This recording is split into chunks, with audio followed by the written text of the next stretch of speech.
Vamos a abrir nuestras Biblias, por favor, a el Evangelio según Mateo.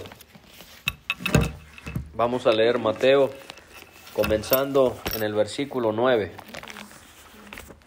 El primer libro del Nuevo Testamento, Mateo, capítulo 12. Y vamos a tomar la lectura desde el versículo número 9. Y vamos a leer hasta el versículo número 21. Mateo 12, del 9 al 21.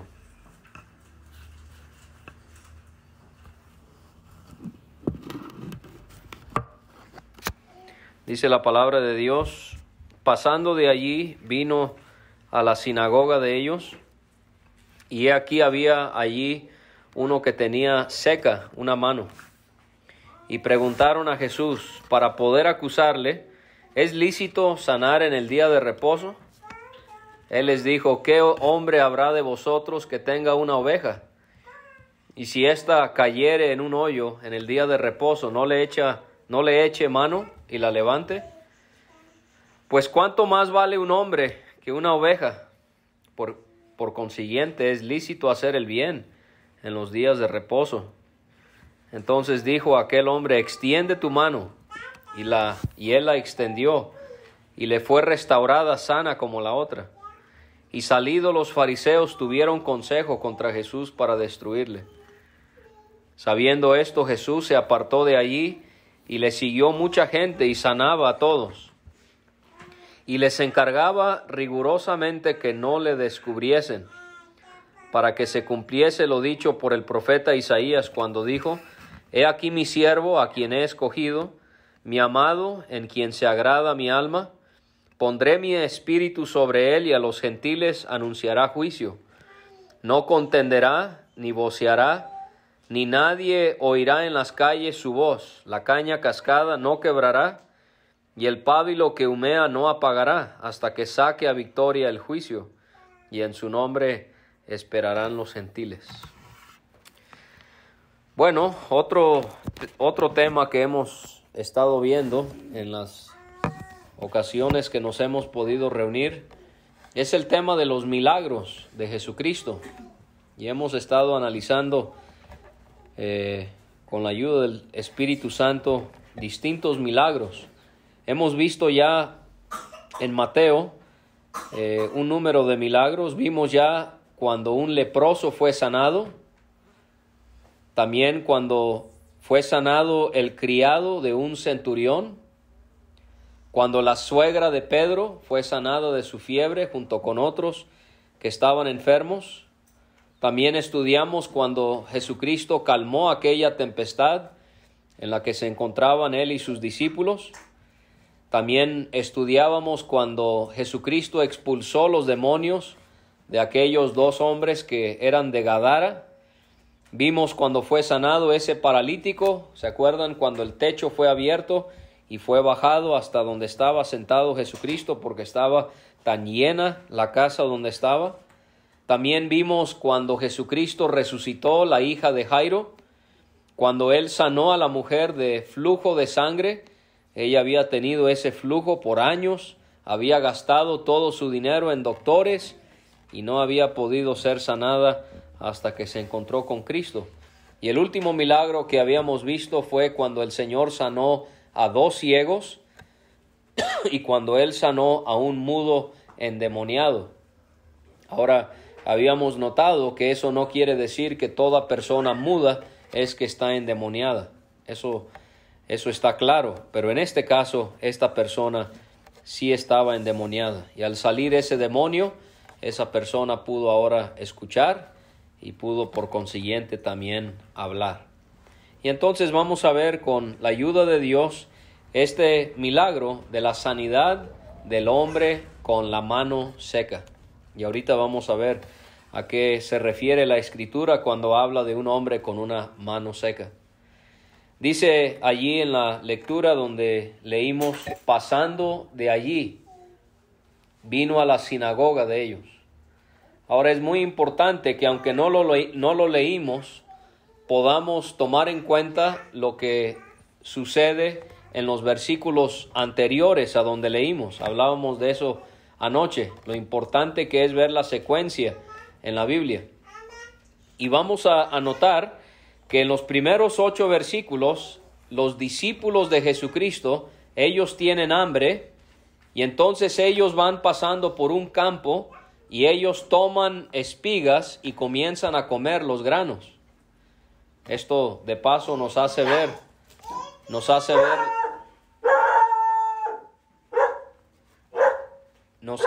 la humildad de Jesucristo y de sus discípulos.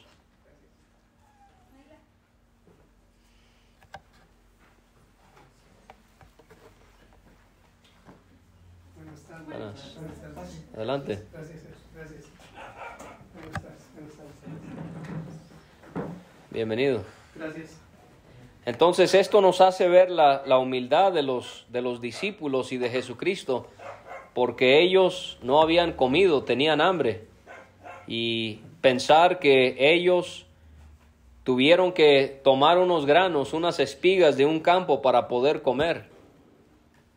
Y esto nos hace pensar en cómo estos hombres sufrían necesidad por causa de que ellos estaban siguiendo a Jesucristo.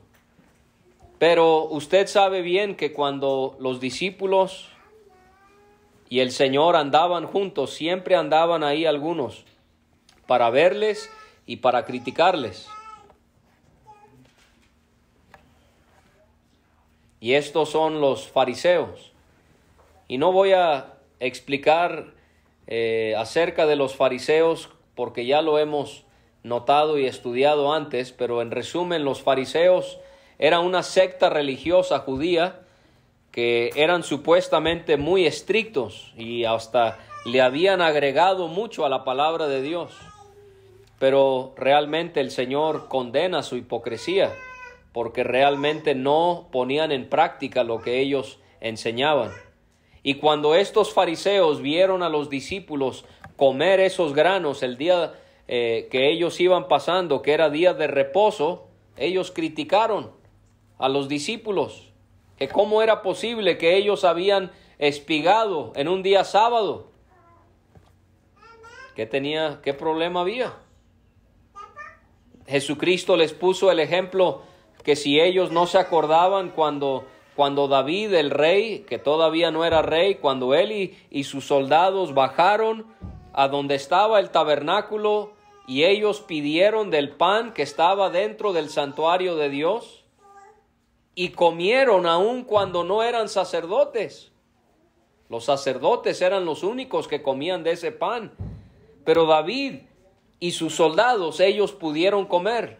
¿Por qué? Porque Dios así lo decidió. ¿Por qué? Porque Dios es el Señor y como el Señor, Él puede decidir si Él quiere cambiar algo o no.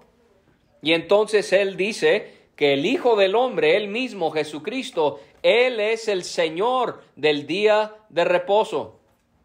O sea, si mis discípulos quieren comer espigas un día de reposo y lo van a tomar y yo digo que está bien, porque yo soy el Señor del día de reposo. Y entonces vamos a ver que eso se relaciona con lo que vamos a ver en esta sección, porque el milagro que hace Jesucristo al sanar a este hombre con la mano seca fue un día de reposo. Entonces eso es muy importante notar y por eso es importante que cuando leamos la Biblia no leamos solamente ese pasaje, sino leamos lo que está antes de ese pasaje y después de ese pasaje. Y vamos a también ver que es muy importante comparar el pasaje que estamos leyendo con otros pasajes en la palabra de Dios. Y vamos a notar que este milagro de la sanidad del hombre con la mano seca lo encontramos también en el Evangelio de Marcos y en el Evangelio de Lucas. Y vamos a ir notando cómo hay detalles en Marcos y en Lucas que no se mencionan aquí en Mateo, y esto nos va a ayudar a poder tener una visión completa de este suceso del que hemos leído. Y entonces él, pasando de allí, pasando del campo, él llega, dice en la lectura que hicimos en Mateo 12, que él vino a la sinagoga de ellos. La sinagoga era el lugar donde se reunían los judíos para leer y para enseñar la ley, ¿sí? Y entonces aquí vemos cómo el Señor Jesucristo, quien era el Señor del día de reposo, del día sábado, Él, como era el Señor, Él tenía el derecho de cambiar la ley. Pero vemos también cómo a la misma vez Él se sujetó a esa ley. ¿Cómo? Al ir a la sinagoga para poder participar en la enseñanza de la palabra de Dios en este lugar. Ahora, aquí en Mateo solamente vemos que el Señor vino a la sinagoga. Solamente dice Mateo que Él vino a la sinagoga de ellos. Pero si nosotros fuéramos a el Evangelio de Lucas, Lucas añade que Él no solamente fue a la sinagoga, pero también enseñaba. Él enseñaba en la sinagoga. Y entonces eso es interesante notar cómo el Señor, Él iba de lugar en lugar, ya sea en los caminos, ya sea en las casas, ya sea en las sinagogas. Él iba enseñando la palabra de su Padre. Y Él llega a la sinagoga, a este lugar donde se reunían los judíos. Y leímos ahí en Mateo, he aquí allí uno que tenía seca una mano. ¿Sí se acuerdan que les he dicho anteriormente que Lucas, la Biblia nos enseña, él era médico? Y notamos en milagros que hizo Jesucristo que Lucas nos da detalles muy específicos, cosas que notaría un médico. Por ejemplo, cuando Jesús sanó al leproso, ¿se acuerdan cómo Mateo y Marcos solamente hablan de que era leproso? Pero como dijo Lucas, estaba lleno de lepra. O sea, él como médico se da cuenta de esto. Por obra del Espíritu Santo, el Espíritu le inspira a poder ir aún más, con más detalle. Mateo y Marcos nos dicen que solamente estaba este hombre con la mano seca, pero Lucas nos dice, estaba ahí un hombre que tenía seca la mano derecha. Lucas se da cuenta de ese detalle. Y ahí vemos lo increíble, cómo Dios usó las habilidades y los dones de los hombres en la inspiración de su santa palabra. Ahora, ¿a qué se refiere cuando habla de que el hombre tenía la mano seca? Bueno, era una parálisis.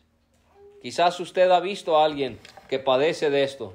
Tienen una mano que no tiene movilidad, no tiene fuerza, o una pierna quizás, un pie. Tienen un tipo de parálisis y como si fuera está seca esa mano o ese pie y no lo pueden utilizar. Así estaba este hombre. Y aquí vamos a ver en este hombre con la mano seca cómo él en un sentido espiritual representa al hombre en su necesidad de la salvación de Dios. Ayer veíamos cómo en Romanos capítulo 8 nuestra carne es débil y no podemos cumplir la ley para poder ganarnos la salvación. Sin Cristo estamos débiles. Pablo escribe eso en Romanos 5 y versículo 6, cuando aún éramos débiles, a su tiempo Cristo murió por los impíos. El hombre y la mujer sin Dios piensan que pueden ganarse la salvación por sus méritos, por su esfuerzo, por cumplir, por hacer. Dios dice no se puede. ¿Por qué? Somos débiles. Somos débiles. Y me pregunto si usted ha llegado al punto en su vida cuando usted ha entendido, yo no puedo solo. Yo no puedo hacer nada. Estoy sin ninguna esperanza de poder hacer algo que pueda agradar a Dios para ganarme el cielo. La persona que es verdaderamente convertida a Dios es la persona que ha llegado al punto en su vida cuando le dice a Dios, Dios, yo he tratado, pero no puedo. Y es la persona que entiende, yo no tengo que hacer nada, porque hace 2000 años Cristo lo hizo todo en esa cruz. Cristo lo hizo todo. Él pagó todos nuestros pecados. Yo no tengo que hacer nada porque Él llevó a cabo la obra que yo necesitaba hacer. Pero si usted no ha llegado a ese punto en su vida, entonces no puede haber salvación para usted. La Biblia enseña que si no nos arrepentimos, vamos a perecer. Si usted todavía quiere ganarse la salvación por su cuenta, Dios no puede ayudarle. Dios no puede ayudarle. Es como la persona que se está ahogando en una alberca o en un mar. A los salvavidas les entrenan a que ellos estén viendo a esa persona ahogando, pero no van a ir a rescatar a esa persona hasta que deje de manotear y de patear. ¿Por qué? Porque cuando una persona se está ahogando y está manoteando y pateando y el salvavidas va y trata de rescatarle, se ahogan los dos. Los salvavidas los entrenan a que la persona manotee, patee hasta que se canse. Y cuando ya no lo hace más, y cuando ya está por sumergirse, ahí es cuando el salvavidas entra y le salva la vida. Pero el pecador, en su religiosidad, en su justicia propia, piensa, no, yo puedo llegar al cielo por mi cuenta. Yo puedo ganarme la salvación. ¿Usted se imagina qué insulto es eso para Dios? ¿Que Él haya dado a su único hijo a sufrir en una cruz para que Él resucitara de entre los muertos después de morir, para que yo diga, yo puedo solo? Ah, sí, qué bueno que Cristo murió, pero yo tengo mi manera de llegar al cielo. No, oyente, no es nuestra, ni la suya, ni la mía. Jesucristo dice, yo soy el camino, y la verdad, y la vida. Nadie viene al Padre sino por mí. Este es un mensaje inclusivo. ¿Es Cristo o es nada? No podemos decir Cristo y lo que yo voy a hacer. ¿Por qué? Porque yo no puedo hacer nada. La Biblia dice que yo soy débil. No tengo la fuerza para poder ganarme por mis méritos la salvación. Y si usted no lo ha hecho en su vida, Dios quiera que usted deje de tratar de ganarse por su cuenta la vida eterna y usted pueda entender, no tengo que hacer nada, porque Cristo ya lo pagó todo. Hace 2000 años Él sobre la cruz dijo, tetelestai. El idioma que Él hablaba, tetelestai, significa consumado es. Todo pagado, ya está pagado. ¿Qué tenemos que hacer? Lo único que tenemos que hacer es aceptar de todo corazón ese pago que Él ha hecho por nosotros. Ya todo está listo. Ya Cristo murió. Ya Cristo sufrió por sus pecados. Ya Cristo resucitó de entre los muertos. Ya Él envió al Espíritu Santo a esta tierra y Él está tratando de convencerle de pecado, de justicia y de juicio. Y solo tiene que hacer dos cosas. Solo tiene que arrepentirse de su pecado y solamente tiene que creer en Cristo Jesús. ¿Entiende que no hay nada más que usted puede hacer sino solo creer? Esto nos hace ver esta mano seca de este hombre. Él se veía débil por causa de esta mano seca. Así somos usted y yo, sin Cristo y sin Dios. Estamos con una debilidad espiritual. Nadie que ha llegado al cielo de Dios está ahí por su cuenta. Nadie que estará en el cielo dirá, yo estoy aquí porque yo me porté muy bien. Yo estoy aquí porque yo ayudé a mucha gente. Yo estoy aquí porque yo, ayudé a los huérfanos. No, Pablo dice en Efesios 2, por gracia somos salvos, por medio de la fe. Esto no de ustedes, pues es regalo de Dios, no por obras, para que nadie se gloríe.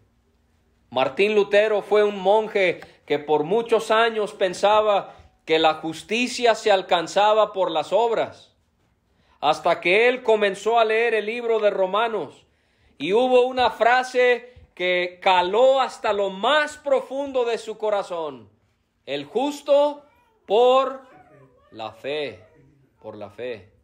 vivirá. No por las obras, por la fe. Usted y yo no podemos obtener la vida eterna por obras. Cuando obtenemos la vida eterna, ahora sí obramos, ahora sí hacemos buenas obras. ¿Por qué? ¿Para ganarnos la salvación? No, ya la tenemos. Hacemos buenas obras porque ahora queremos obedecer y agradar a Dios. Entonces, cuando usted piensa en este hombre con esta mano seca, no podía cargar nada, estaba debilitado. Así somos nosotros. Hasta que ese brazo fuerte de Dios nos rescató cuando nosotros nos arrepentimos y creímos en el único Salvador que es Cristo Jesús. Ahora, parece ser que estos fariseos escogieron a este hombre con la mano seca para tentar a Jesucristo por la enfermedad que tenía. ¿Por qué lo digo? Porque en las tradiciones de los judíos, que ellos llaman el Mishnah, ellos decían que en un sábado, en un día de reposo, no se podía ayudar a alguien a menos de que su vida estaba en peligro. Ellos decían, no, es día de reposo. ¿Te rompiste un hueso? Discúlpanos, pero no podemos hacer nada por ti hoy sábado, porque es día de reposo y tu vida no está en peligro. Pero cuando la vida de alguien estaba en peligro, ellos decían sí, ahí sí se justifica el poder ayudar a tal persona. Ahora yo le pregunto, ¿tener una mano seca, estaba en peligro la vida de este hombre? No, ¿verdad? Él no iba a morir de esto, él ya tenía toda su vida posiblemente con esta enfermedad. Pero ellos escogen a este hombre porque quieren tentar al Señor Jesucristo. Quieren ver qué va a hacer Él. ¿Lo va a sanar siendo hoy el día de reposo? Y entonces podemos ver cómo ellos le preguntaron a Jesús, y dice ahí Mateo, para poder acusarle. Ellos no estaban interesados realmente en lo que iba a suceder para el bienestar de este hombre. Ellos estaban con el deseo de perjudicar, de dañar a Jesucristo. Ellos lo que querían era acusarle. En el Evangelio de Marcos lo pone también de otra manera que tiene que ver con acusar. Él dice, le acechaban para ver si en el día de reposo le sanaría a fin de poder acusarle. ¿Qué es acechar a alguien? Acechar a alguien es cuando observamos a alguien con atención para después atacarlo o dañarlo. Y a veces nosotros podemos caer en este error de los fariseos. A veces nosotros como cristianos podemos preguntar algo o decir algo solo para ver cómo va a reaccionar la persona y entonces decirle algo para perjudicar. Eso se llama tener malicia cuando hacemos una pregunta o un comentario. Si usted quiere tratar un asunto con alguien, trátelo directamente. No ande haciendo preguntas o comentarios para sacar una reacción y después poder perjudicar a la persona. Personas como los fariseos hacían eso y eso no es agradable al Señor. Lucas nos dice que no solamente eran los fariseos, pero también estaban los escribas. Y los escribas, ellos se dedicaban a hacer copias de la palabra de Dios. Como dice su nombre, eran escribas, escribían copias en pergaminos de las sagradas escrituras. Y vemos a los fariseos y a los escribas comúnmente aliados para atacar al Señor Jesucristo. ¿Cuál fue la pregunta que le hicieron a Jesús? ¿Es lícito sanar en el día de reposo? ¿Es lícito sanar en el día de reposo? Las tradiciones de ellos decían que no. Pero no importa cuáles son las tradiciones del hombre. ¿Qué es lo que importa? ¿Qué dice Dios en su palabra? ¿Sí está usted claro que la Biblia está por encima de cualquier tradición de hombre? Esto lo señala Jesucristo de los fariseos. Ellos ponían sus tradiciones por encima de la palabra de Dios. Y por no mencionar, para no caer en críticas, pero la religión popular enseña que la iglesia de ellos está por encima de la Biblia. No, dicen los salmos que Dios ha exaltado su palabra por encima de todas las cosas. No hay tradición de hombres. Nosotros debemos sujetarnos a los 66 libros en la Biblia y nada más. Ni la palabra mía, ni la palabra suya, ni de alguna otra persona. Queremos siempre sujetarnos a lo que Dios dice en su palabra. Ahora, hay que otra vez regresar a los primeros 8 versículos, porque en esa sección, cuando los discípulos habían comido las espigas de ese campo, el Señor Jesucristo también les había enseñado que ellos deberían de preocuparse más en la misericordia que en el sacrificio, porque en el Antiguo Testamento Dios había enseñado misericordia quiero y no sacrificio.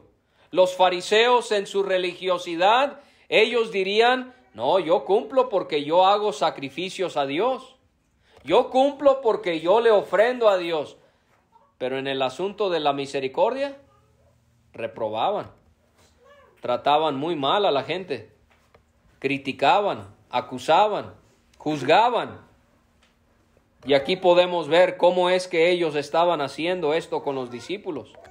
Obviamente ellos no habían aprendido la lección que Jesucristo les había dado. Y así nosotros a veces podemos caer en el error de pensar que porque le ofrecemos algo a Dios, porque le brindamos algún servicio a Dios, no importa que haya pecado en mi vida. No importa cómo yo trate a los demás. No, porque yo soy alguien que sirve a Dios. No, hermanos. A Dios sí le interesa que en nuestra vida haya un orden para poder entonces adorar a Dios. Mi servicio no va a ser aceptable a Dios si mi vida es un desorden. Misericordia, dice él, quiero y no sacrificio. No sacrificio. Hay que tener nuestra vida en orden y vivir en santidad para que Dios quiera nuestros sacrificios. Pero los fariseos, ¿a ellos no les importaba ese hombre con la mano seca?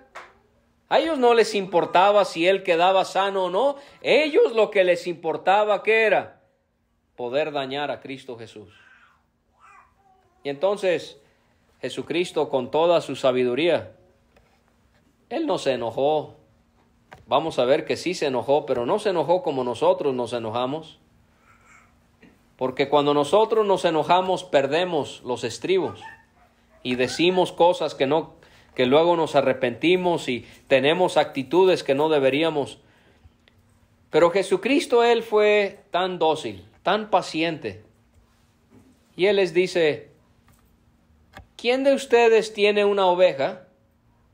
Y si esa oveja cae en un hueco, en un día de reposo, no la echa mano y la levanta. A ver, díganme. Y Jesucristo les vuelve a preguntar. Cristo hablaba con muchas preguntas. ¿Por qué? Porque las preguntas nos ponen a reflexionar.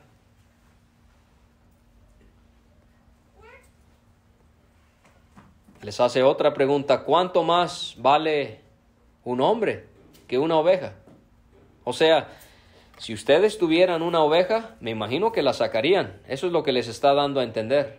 Ahora, un hombre vale más que una oveja. Este hombre tiene su mano seca. no lo podemos ayudar. En un día de reposo, el día que sea, deberíamos de ayudarlo. Jesucristo les dice, ¿cuánto más vale un hombre que una oveja? ¿Y sabe qué hicieron esos hombres? Aquí no lo tenemos en Mateo, pero en Marcos, en este pasaje paralelo, en Marcos 3, leemos que ellos callaban. No hallaban qué decirle, porque tenía la razón. Se quedaron en silencio y Jesucristo concluye, les dice, por consiguiente, es lícito hacer el bien en los días de reposo. Cuando yo leo la Biblia en el Antiguo Testamento, lo que se prohibía hacer en el día de reposo era trabajar. Éxodo 20:10 nos enseña eso, no podían trabajar. En Éxodo 34:14 leo que no podían hacer obra alguna. En Números capítulo 15 hay el ejemplo de un señor que salió al campo a recoger leña un día de reposo. Eso estaba prohibido. Y Dios mandó a que Israel lo matara. Era grave trabajar en un día de reposo. Éxodo 35:3, las mujeres no podían encender fuego en un día de reposo. Pero la ley nunca decía que no podían hacer el bien. ¿Qué Dios prohibiría que una oveja sea rescatada solo porque es un sábado? ¿Qué Dios prohibiría que un hombre no fuese sanado un día de reposo? Ese no es el Dios de la Biblia. El Dios de la Biblia es compasivo, Él es bueno, Él es misericordioso. Claro que era lícito poder sacar a una oveja del hueco un sábado y poder darle a ese hombre la sanidad de su mano seca. Y solo para que quede claro entre nosotros no guardamos ya el día de reposo. El día sábado era una señal entre el pacto entre Dios e Israel. Eso fue bajo la ley.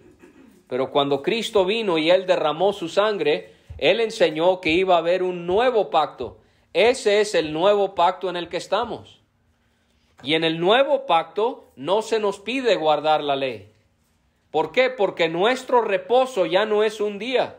¿Quién es nuestro reposo? El Señor Jesucristo. Nuestro reposo es aquel en el que hemos podido descansar por su muerte en esa cruz. Hemos podido encontrar ese reposo del que Él habla en Mateo 11. Vengan a mí todos los que están trabajados y cargados, y yo les haré descansar. Lleven mi yugo y aprended de mí, que soy manso y humilde de corazón, y hallarán descanso para sus almas. No se confunda, ya no guardamos el sábado. Nuestro reposo es todos los días. Podemos estar confiados que en Cristo Jesús estamos seguros. Y que nuestro reposo es eterno, que vamos a estar en el cielo, donde un día vamos a descansar de nuestras obras. Ahora Cristo se va a dirigir al hombre con la mano seca y le dice, extiende tu mano. Lucas nos dice algo muy interesante, que aunque se quedaron callados, Lucas nos dice que Él conocía los pensamientos de ellos. ¿Qué me enseña eso acerca de Cristo Jesús? ¿Qué atributo hay ahí acerca del Hijo de Dios? Que Él es omnisciente. ¿Qué significa que Él es omnisciente? Que todo lo sabe. Eso me comprueba que 100% Jesucristo es Dios. Que Dios es un Dios trino, Padre, Hijo y Espíritu Santo. El Señor Jesucristo podía conocer los pensamientos de ellos porque Él era omnisciente. Él no tenía que escucharles hablar. Él podía leer sus mentes, leer sus pensamientos. Así que, amigos, si usted aún no ha creído en Cristo y usted piensa que puede ocultar su pecado de Dios, usted está engañado. Dios puede leer su mente mejor que usted puede leer su propia mente. Usted podrá esconder algo de su pareja, de sus hijos, de sus vecinos, pero nunca podrá esconder nada de Dios. Todo pecado va a tener que salir a la luz.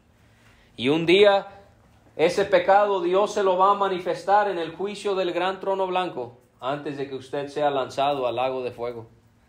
Y si usted ya es creyente en Cristo, esto también nos es de solemnidad para nosotros.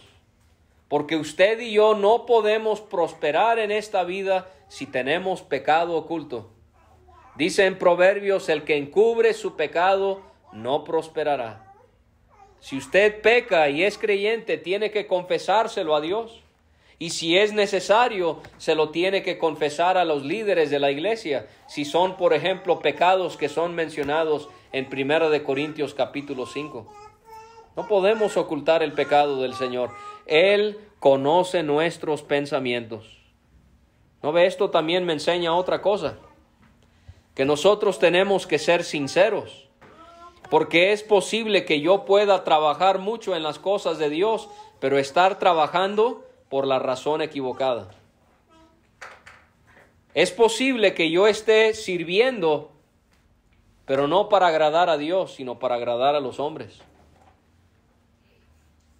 Quizás los hombres no se dan cuenta de eso, pero el Señor se da cuenta de eso. El Señor ve la hipocresía en nuestros corazones. Él se da cuenta cuando hacemos algo no para agradar a Dios, sino para agradar a los hombres. Ahora, yo le hablaba que Jesucristo sí se enojó. Esto no lo leímos en Mateo porque no lo menciona, pero Marcos lo menciona, que cuando él le pidió a ese hombre que extendiera su mano, Marcos dice que Jesucristo, mirándolos con enojo, entristecido por la dureza de su corazón. ¿Cómo Jesucristo, él podía enojarse sin pecar? Difícil, ¿verdad?, creer eso. Porque cuando usted y yo nos enojamos, ¿qué hacemos? Decimos cosas bien feas. Tomamos actitudes bien desagradables. Jesucristo no. Él se enojaba cuando había algo que él repudiaba, pero él controlaba sus emociones y sus pensamientos. Él es el ejemplo perfecto de lo que Pablo enseña en Efesios 4:26. Enójense, pero no pequen. Enójense, pero no pequen. ¿Se acuerda cuando Jesucristo vio aquella casa de oración que los hombres habían hecho un mercado?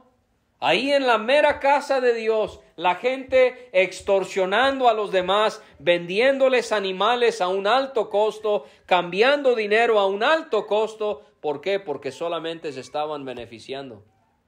Tristemente se parecen mucho a muchos líderes de hoy en día que trafican con el evangelio. Que el evangelio para ellos es un negocio. Eso es señal de un falso maestro. Eso lo enseña el Nuevo Testamento. El Señor Jesucristo, Él se enojó sacando a esa gente del templo. Se enojó, pero no pecó. Era imposible que Él pecara. Y así usted y yo debemos de ser personas celosas. Dice la Escritura, debemos de tener espíritus fervientes, celosos, de defender la santidad y la gloria de Dios. Ahora Lucas nos dice que el Señor, cuando le pidió a este hombre que él extendiera su mano, le pidió que se levantara y que se pusiera en medio. ¿Por qué cree que le pidió que se pusiera en medio? Bueno, considero que para que todos vieran claramente el milagro que él estaba por hacer, para que ellos vieran que él verdaderamente tenía el poder para sanar y para que ellos creyeran en él. Y al pedirle que él extendiera su mano, aquí ya vemos un milagro, porque ¿cómo estaba su mano? Seca, paralizada, debilitada. ¿Cómo le vamos a pedir a un hombre así que extienda esa mano? Ya vemos ahí el poder del Señor. El hombre extiende su mano y él la extendió y le fue restaurada, sana como la otra. Aquí vemos el gran poder de Jesucristo. Él no podía usar su mano derecha. Toda su vida era esa mano, ese brazo, no cumplía ninguna función. Eso quiere decir que su otra mano, ¿cómo estaba? Fuerte.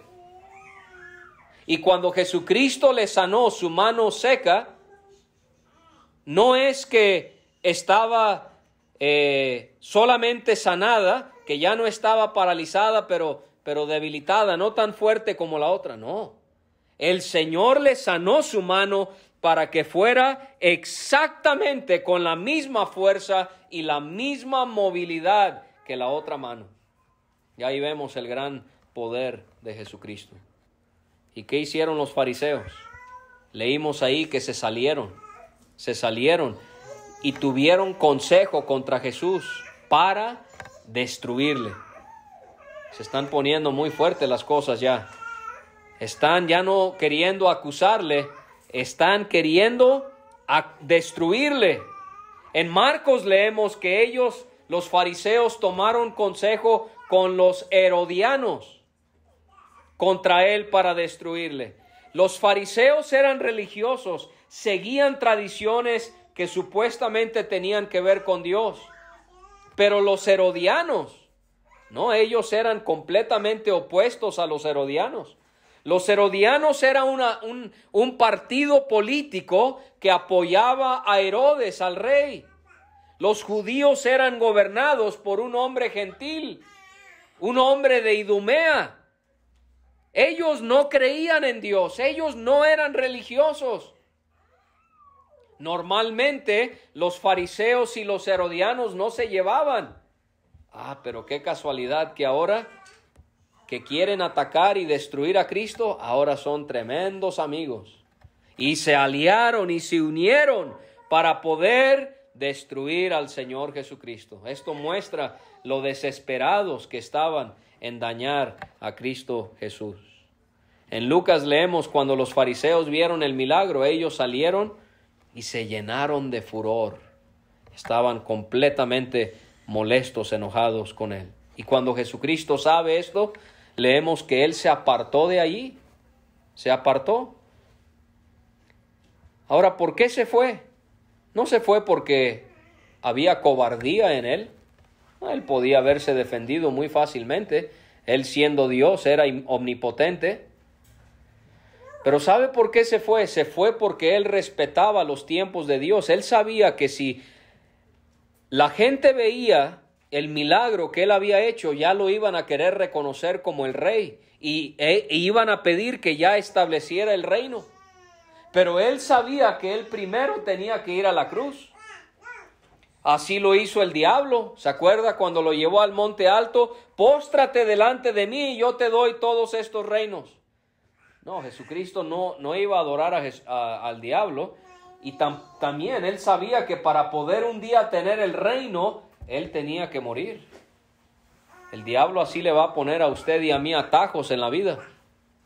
Muchas veces pensamos que el camino más fácil es el que ha de querer Dios y el camino más difícil es el que no nos conviene. No, muchas veces es al revés. Muchas veces el camino fácil es el camino que nos pone el enemigo. Y muchas veces el camino difícil es el que nos pone el Señor. Y mucha gente siguió a Jesucristo y él sanaba a todos, leímos ahí. Pero fíjese que él les encargaba algo, les encargaba rigurosamente que no lo descubriesen.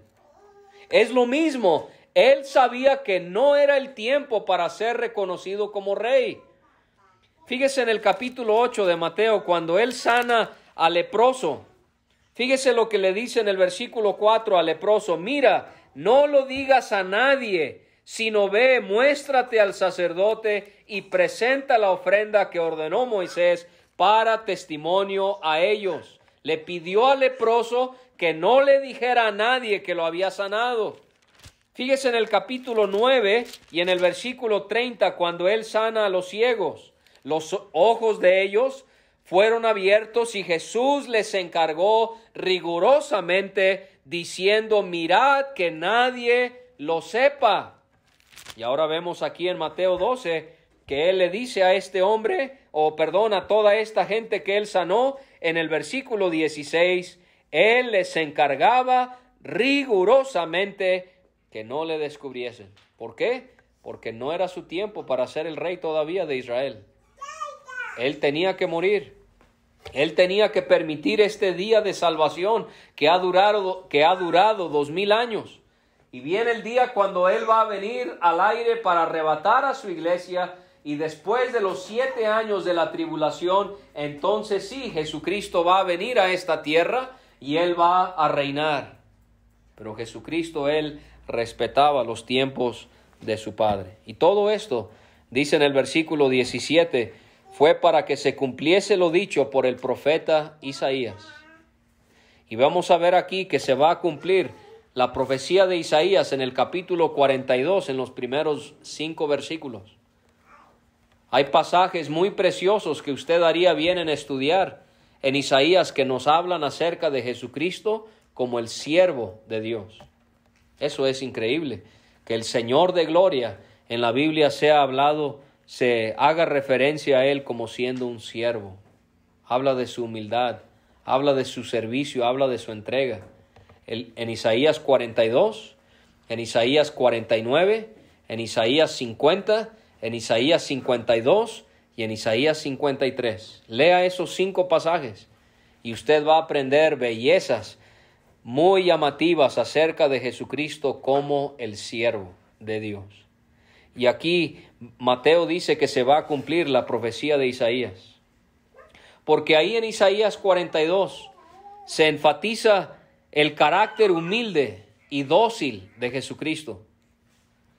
Los judíos pensaban que el Mesías iba a venir como un gran comandante militar sobre un caballo blanco que los iba a rescatar. Pero no. ¿Cómo vino? Dice ahí en Isaías 42, he aquí mi siervo, a quien he escogido, mi amado, en quien se agrada mi alma. ¿Qué dijo Dios cuando Jesucristo se bautizó? Este es mi Hijo amado en quien tengo mi complacencia. Dijo exactamente lo mismo cuando Jesucristo mostró su gloria sobre aquel monte alto, cuando Él se transfiguró. Dios profetiza, pondré mi espíritu sobre Él. ¿Cuándo puso su espíritu sobre Él? Cuando fue bautizado en el río Jordán y descendió sobre Él como en forma corporal de una paloma. Y Él también profetiza que Cristo a los gentiles anunciará juicio. Y vemos entonces que se profetiza aquí que el Mesías le predicaría a los gentiles. Aquellas naciones que no habían tenido el privilegio de conocer a Dios, con la venida de Jesucristo, ahora las naciones gentiles iban a poder escuchar acerca de la justicia de Dios, y los que estamos aquí somos muestra de ello. Nosotros somos gentiles y el evangelio ha llegado a nuestras vidas por la gracia y la misericordia de Dios. A los gentiles anunciará juicio. No contenderá. Aquí vemos el carácter de Jesucristo y nosotros debemos de aprender de Él en cuanto a esto. Él no contenderá, ni voceará, ni nadie oirá en las calles su voz. Él iba a alzar su voz para predicar, pero nunca iba a alzar su voz para ser conflictivo, para ser problemático. Él fue una persona de un carácter dócil. Él fue una persona de un carácter manso. Así que usted y yo tenemos esa gran tarea de seguir ese ejemplo de Cristo Jesús. Los problemas no se arreglan gritándonos, ofendiéndonos, insultándonos. El hecho de que uno tenga la razón no le justifica el poder maltratar a la persona que está equivocada. No, Jesucristo no contenderá, ni voceará, ni nadie oirá en las calles su voz. Él iba a ser tan dócil que la caña cascada no iba a quebrar. La caña eran esos carrizos que ellos tomaban y algunos de ellos, como los pastores, ellos de esas cañas, ellos hacían flautas que tocaban para calmar a las ovejas mientras estaban paciendo en los campos. Pero estos carrizos, estas cañas, eran propensas a quebrarse. Caña cascada habla de una caña que ya está por quebrarse. Y cuando los pastores veían que tocaban y se les quebraba un poco, lo quebraban por completo y lo tiraban, ya no servía. Pero Jesucristo iba a ser tan manso, tan dócil, que esa caña que ya estaba dañada, Él no la iba a quebrar. Así debemos de tratar a los demás. así debemos de tratar a los demás. Aunque estén mal, aunque estén bien mal, debemos de tratarlos como cañas quebradas y no tratarlos bruscamente para terminar de quebrarlos. No, la caña cascada no quebrará, el pábilo que humea no apagará. O sea, esa mecha que ya su fuego se está extinguiendo y ya comienza a humear, Él la va a tratar con mucho cuidado para que no se termine de extinguir. Él la va a tratar con humildad, con gracia, con paciencia, para que otra vez se encienda. Y así debemos de tratarnos también los unos a los otros, hasta que saque a victoria el juicio. Aquí vemos una profecía de que Jesucristo iba a un día, Él iba a manifestar que la justicia de Dios siempre iba a ser victoriosa. ¿Cuándo se va a cumplir eso? Bueno, ahorita se cumple, pero en toda su plenitud se va a cumplir cuando Jesucristo venga a esta tierra, y esta tierra, como nunca jamás, la justicia va a reinar por 1000 años y también por todas las edades. Y aquí en el versículo 21 terminamos viendo que hay otra profecía en cuanto a Jesucristo y los gentiles, porque dice: en su nombre esperarán los gentiles. Y aquí vemos otra vez cómo se predicaría el evangelio a los gentiles. Esto es algo que los judíos verían con mucho enojo. ¿Cómo?